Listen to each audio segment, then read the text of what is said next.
There's been a lot of talk recently about if the weather is being controlled or manipulated. And while most thoughts about that possibility are either false or just a theory of what could happen in the future, one weather modification technique has actually been active since the mid-1900s. It's called cloud seeding. And we are here today to show you what is fact and what is myth about this very important innovation. Before we can go any further with this story, it's going to be very important to know exactly how cloud seeding works. And where we need to be is in the sky, particularly in clouds that haven't produced any rain or snow yet. Planes with silver iodide actually introduce that compound into the clouds. Very little amount, but enough to make a huge difference. Those silver iodine crystals are nearly identical to the shape of ice crystals. And those clouds have super cool water, which is water below freezing, but it doesn't have anything to stick to and eventually grow. Those silver iodine crystals is exactly what those clouds need to start producing ice crystals that will eventually stick together and fall down as snow. Now that you know how cloud seeding works, is this silver iodine into the clouds dangerous for us here on the ground? Naturally occurring silver iodide, if you do a sample of soil, you're going to see parts per million of silver in the soil. The amounts of silver that are being released on the cloud seeding project, like I said, are less than 1 ounce per hour. It is clear the amount of silver iodine being used is less than most other dangerous pollution in our air right now, and it is mainly being put right back on the ground in the rain or snow. But even if we did come into contact with it, it would need to be a much higher concentration than what is currently being used to experience any ill effects. In many cases recently, precipitation has been on the rise. So why do we need more of it? Well, the answer lies with where. Almost all of it's done in the western United States to increase snowpack. It's a water resource management tool.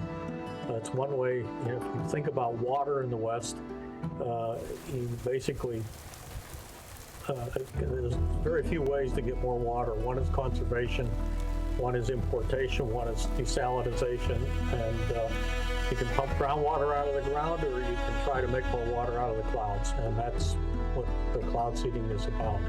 So it's really important in the western United States more than anywhere.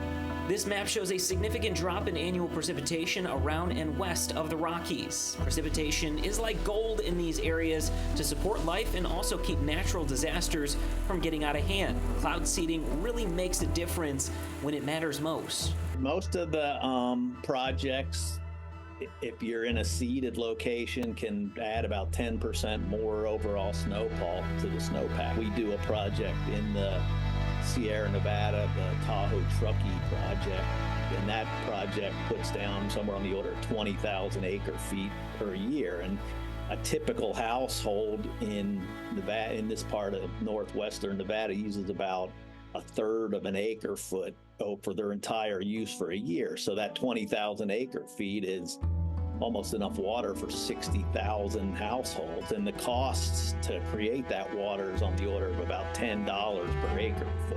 This project is being put on by the Desert Research Institute. They are at the forefront of cloud seeding projects and research.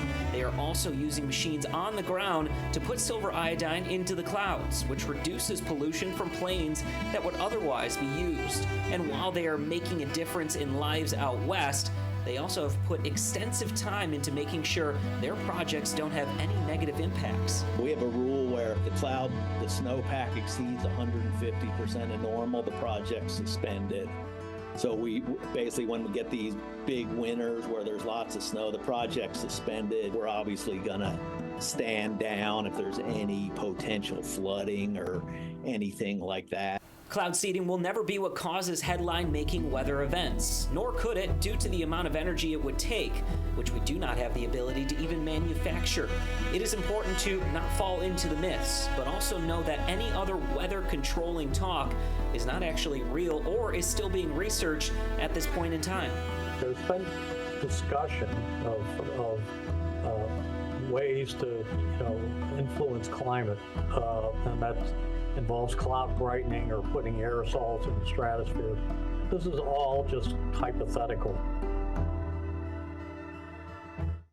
Well, currently cloud seeding is not happening in Michigan or the majority of eastern states, But even if it did expand, it is safe and effective to give us something life cannot live without. As climate change continues to get worse, drought will follow along the same path, meaning if we ever were to lose cloud seeding, parts of the U.S. would only suffer more as access to water would shrink.